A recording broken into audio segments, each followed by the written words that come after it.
سيداتي سادتي mesdames et messieurs مرحبا بكم bonjour sur la chaîne ديال Ibra Show TV. Donc voilà, là on sait très bien qu'il y aura un match entre le Maroc et la Mauritanie bientôt, donc le 15 novembre. Là je voulais vous mettre un schéma tactique que le Maroc pourrait effectivement mettre en place comme un 4-3-3 classique ou un 4-1-2-3 ou plutôt un 4-2-1-3. Donc c'est le schéma habituel que le Maroc pourrait bien jouer avec. Et bien sûr, évidemment, la Mauritanie peut contrarier notre tactique en mettant pareil, de la même manière, 4-2-1-3, c'est-à-dire 4 en défense et 3 joueurs au milieu de terrain et 3 attaquants. L'équipe probable avec laquelle que Vahid Halilhodžić pourrait jouer contre la Mauritanie, vu que la Mauritanie c'est une équipe qui est, on va dire, moyenne, même si elle a bien joué en CAN en dernière Coupe d'Afrique. Moi je dirais il vaut mieux jouer offensivement, donc d'une manière offensive, donc avec une schéma tactique de 4-3-3, en mettant Monir en gardien, Saïs et Benoun autant que défenseur, avec Hakimi et Mazraoui.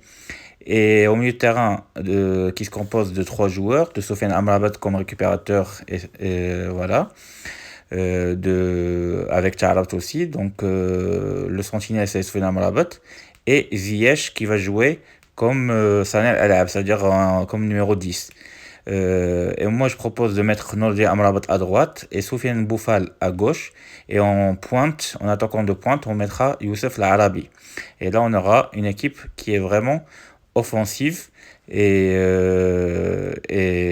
voilà, parce que la Mauritanie, comme on joue chez nous dès le premier match, et on joue contre la Mauritanie qui est après tout une bonne équipe, mais pour moi, à la place de mettre 3 joueurs au milieu de terrain d'une manière défensive, c'est-à-dire à la place de faire jouer Ziyech, Ziyech à droite et Boufal à gauche ou Idrissi à gauche.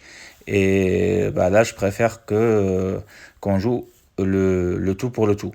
Voilà, donc la Mauritanie, il y aura des zones qui vont être composées pour chaque joueur. Donc chaque joueur a une zone sur laquelle il va pouvoir jouer. Donc on voit bien que les défenseurs centrales, bah, ils vont forcément jouer sur tout en bas du terrain.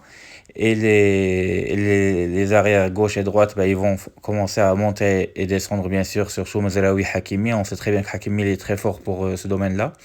Et voilà. Et ce qui concerne les autres joueurs, bah, ils doivent vraiment attaquer, donner le tout pour le tout, et voilà, attaquer et marquer le maximum de buts, si c'est possible. Avec le nouveau attaquant Youssouf Harabi, bah, tout est possible, vu qu'il est très en forme en ce moment à l'Olympiakos. On peut avoir une autre composition d'équipe. On sait très bien que j'ai mis Banoun en défense, alors qu'on peut mettre par exemple Tourelle Faddal ou Younes Abdelhamid. Au milieu de terrain, on peut remplacer Soufiane Amrabat par Jabran. Et en attaque, on peut mettre Idrissi à la place de Bouffal ou Amrabat, on dit Amrabat. Et remplacer l'Arabi par Nsairi. Donc si vous avez bien aimé ma vidéo, n'hésitez pas de partager et de liker ma vidéo. Surtout de s'abonner en cliquant sur ma photo en haut à droite. Voilà, donc je vous dis à très très bientôt sur une autre vidéo, et je vous dis au revoir.